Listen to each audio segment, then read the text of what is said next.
Coach, how's practice? It's good to get back out here. This is our first day back. Monday we watched the film, Tuesday we were off, yesterday we just lifted. So these are those compete days. We just can't pass time. We're already focused on SMU. We got an advantage because they got a game this week and we got to take advantage of it. What did you see out of your guys on the tape from last week? Well, I thought there was a real hunger to go out there and compete. I thought we could take advantage of a bunch of things. I think our offense did that. They were very explosive.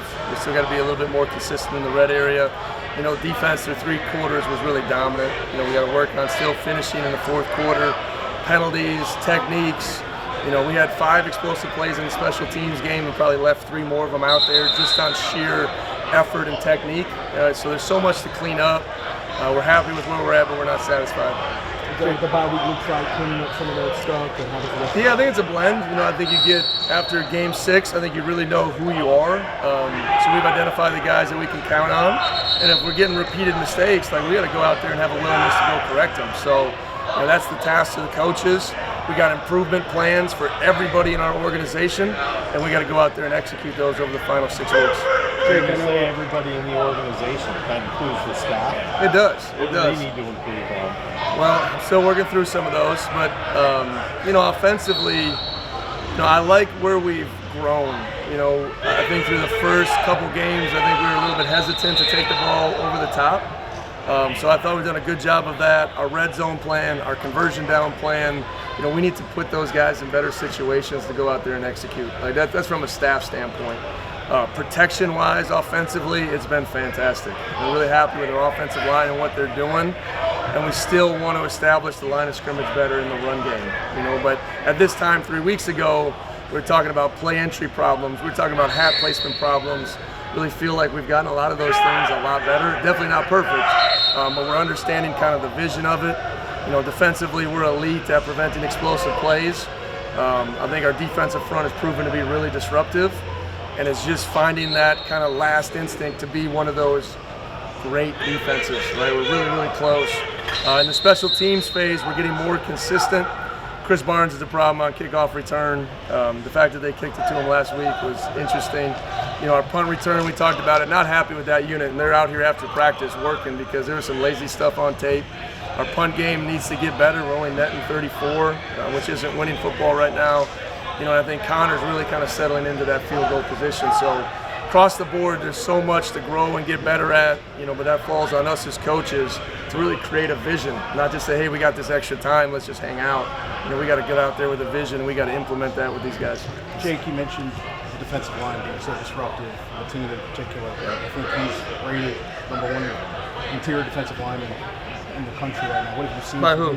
Pro Football Focus. Oh boy, you're a Pro Football Focus guy. All right. Because they know his assignment. That makes sense. No, he's been. I would say this: our defensive tackle group in general, Mateen in particular, has been fantastic. Dallas Afalava, Zach, Jay Love, all these guys are really putting in a lot of work. And when your defense can start with a core, defensive tackles, Mateen, Dallas, that are problems like that, it just filters out to the rest of your defense. Okay, when you have good D tackles, your corner plays better. Right, your safety plays better, your linebacker plays better, and Mateen is a disruptive force that's playing with extreme confidence. When we showed up, that's what's cool about this game is that he doubted himself, and the confidence that Coach Caligas has instilled in him, and to see that play out in real time on the field, those are the coaching things that we got to continue to harp on, and he's just one of many bright spots on that defensive line. What do you think it's worked so far with that defensive line? Well, it's completely remade. We brought him in with a specific vision. Newer and Gabe, Coach Pill and Coach Banks, we're familiar with those guys. Langston, has been obviously playing over what we thought he was going to do. I'm going to be honest, we thought these guys were good, but some of these guys are playing above their talent level, and that's just awesome to see. And, they're not done growing and getting better. So I just think the way we coach them, I think Coach Hayes does a really good job, way better than I ever did as a coordinator, of letting these guys go play some football. And I think the multiple defensive fronts is causing people some problems. How is cornerback going with the depth and injury issues that you've kind of encountered? Yeah, we had 4, which is great, but with a shot out, and he'll be out for a couple more weeks now. Ladarius Webb has really stepped up. He's one of our players of the game last week. you can see they weren't going to go try KP, and I think Webb had 3 straight like PBUs at one point. Trey West is ultra consistent, and like I said, like it's funny because they catch the double move on Prunty, and he's been playing so well. It's good to see that expectation of like that can't happen. That's awesome, and he's earned that. So we got to keep working with him to get better in some of those moments. But really happy with that group. This SMU crew though, they'll test those guys. I mean, they are not afraid to throw it deep. They got 2 really long, athletic guys on the outside, and number 2 and number 3. So they don't care. They'll take about 10 to 12 deep shots down the field, and our guys will be ready to answer the call. Talking about throwing it deep on your side of the offense, after you've now got a week of tape against another team with Deshaun, how does that work to evaluate the quarterback room and what you expect from both those guys moving forward? Yeah, well, let's start with the shot game. I mean, I think rarely going into the game, I think we hit on like 6 or 7 shots. I mean, you design these things and you feel like you might go 50-50. So phenomenal job by our offense and really great job by our players executing. You know, Deshaun can be an elite deep ball thrower, and I think he showed that. I loved his poise. I loved how he let the game come to him, and I love how Coach Ezell kind of got him into the flow. You know, we were joking in the staff room that roughing the passer got him into the flow of the game early, and that's why he hit that deep ball. So that was positive to see. And, you know, Robbie's back out here in a limited capacity throwing things. We're trying to get him back. We need to get him to 100% to really evaluate that whole situation, but proud of Deshaun and what he did, and, you know, we'll do what's best for the team going forward. How does injuries look kind of across the board for you 10 days out from your next game? Yeah, I think pretty good. You know, we'll get Lely back. You know, expect Robbie to be at full strength. You know, we finally got to get Demond at 100%. You know, that'll be a big part of these next 10 days. You know, Frank's been battling something. Chris has been battling something. So we just got to get all those guys back and healthy. But we won't get some of the longer-term guys back for the next couple weeks. You know, the Clint Richards in the next couple weeks, Will Lorzell, Harry Lodge. You know, so we're going to push some of those guys. It's good to see them back out here, out of their boots, running around with the trainers, and hopefully get those guys ready to play as soon as possible. So Chris has been playing like 150 miles per hour, and he's hobbled a little? Yeah, it's amazing. Yeah, he's got a little leg thing that he's been battling the last three weeks or so. So you could not tell. You could not tell. And I tell him, I said, the trainers use a fancy word, contusion. I just say it's a bruise, right? You know, and I think it helps the mentality of it. And he's out there playing his tail off in a couple different phases. Contusion sounds pretty serious. It does. All these words, they used to say bruise and you kept going, right? This is kind of the first chance we have to ask you if an injured player can lose their starting spot while they're injured. Philosophy on that. Yeah, I mean, I think we evaluate everything. You know, I think it isn't an injury thing. I think it's just one of those things where, you know, guys step up and play and perform, and we'll always do what's best for the team. You talked about, when you come out to health, you talked about getting Demond back to 100% with the multiple issues, health issues. Mm-hmm. Can he really ever be 100% well, this season? I think at 100% at different levels? Yeah, I mean, I think at the tailback position, you're probably never 100% during the season, but we need to get him as close as we can each and every week. And I think always by the time we get to the Saturday, we're really close. He's just been limited in practice, you know, so to see what he's doing while being limited in practice is really impressive, you know, so just seeing those looks and be able to utilize him in a few more areas, because I think you see how dynamic he can be in the pass game as well. So we'll get him as close as possible, and he'll be ready. Do you like having 2 offenses in the season?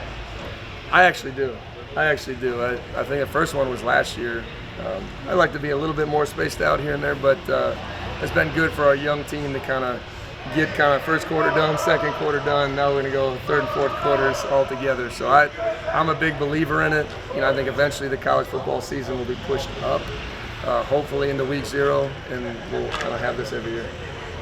Coach, at the midway point, how do you evaluate your team? What do you think they're doing? Yeah, I think that's the great question. I mean, people ask that quite a bit. I just think there's multiple layers to it.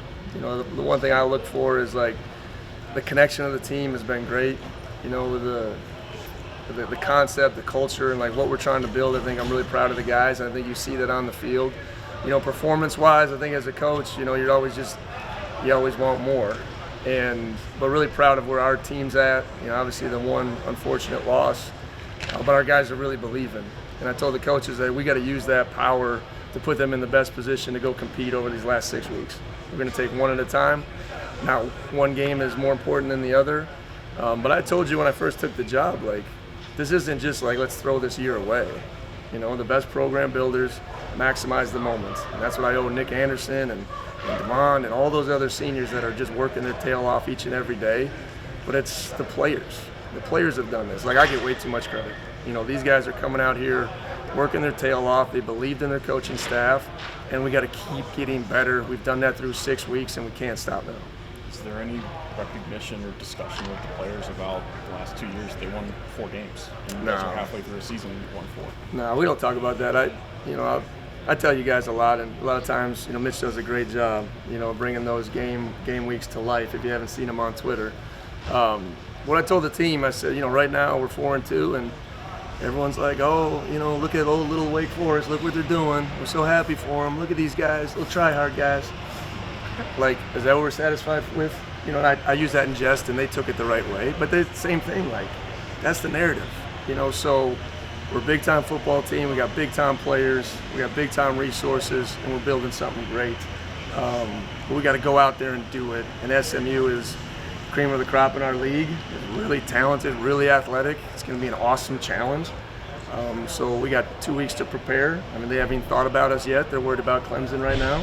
So we got to take advantage of that and be ready to be our best come October 25th. Did you guys watch that together, or do you have a homework assignment for these guys to watch? No, I mean, the Georgia Tech week, because of the Thursday into the bye week, we practice over the weekend. These guys will be off for a couple days. They need it, get away, you know, because this 6 week hits on them fast. Coaches need it too, right? We'll be at games Friday night. We'll be traveling all over the country, but kind of get that little mental reset. We're gonna have a hard practice tomorrow. Okay, these guys need it, and then we'll come back for a normal week come next week. So no youth football on your Saturday. The season's over. We're prepping for a bowl game somehow. I guess winless teams get bowl games. No offense. My 10U team, my son on the 10U team, they won. They scored their first touchdown. We're 8 games in last week. They won a game. They were like celebrating like it was a Super Bowl. So positive ending. So we're waiting for one more. As long as it's the right one, we'll be excited about it. Yes. They're an ascending team. That's one way to strong finishers. That's what I said. We are really strong finishers. Let's keep this thing going. Guys, good. All right, guys. Really appreciate you guys. Thank you.